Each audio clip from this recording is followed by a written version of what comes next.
এতিয়া ক'ৰবাত নাঙল দি খেতি হয় নেকি? হয় নেকি? মই আহোঁতে নাঙল দেখি আহিছো, কাৰ চিন এইটো? হা?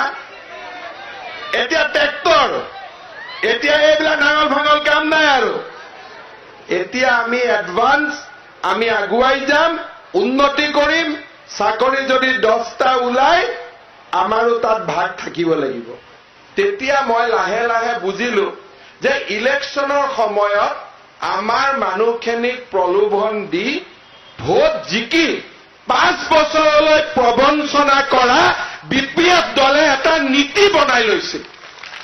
এইবাৰ আৰু টেঙা আম কেইবাৰ বিক্ৰী কৰিলে? 3বাৰ বিক্ৰী কৰিলে না? কেইবাৰ বিক্ৰী কৰিলে? এবাৰ টেঙা আম খাব নে মিঠা আম খাব? যিবিলাকে মিঠা আম খাব হাত দাঙক। ঠিক আছেতো?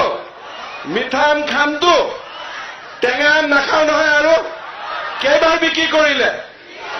কেইবাৰ বিক্ৰী কৰিলে? চাব কিন্তু পিছত মোৰ লগত আপোনালোকে কৈছে কেইবাৰ বিক্ৰী কৰিলে আগ্ৰামৰ মহিলাৰ টেঙা আম? কেইবাৰ? এইবাৰ আমি মিঠা আম খামেই আৰু টেঙা আম আমি নাখাওঁ। শ্ৰদ্ধাৰ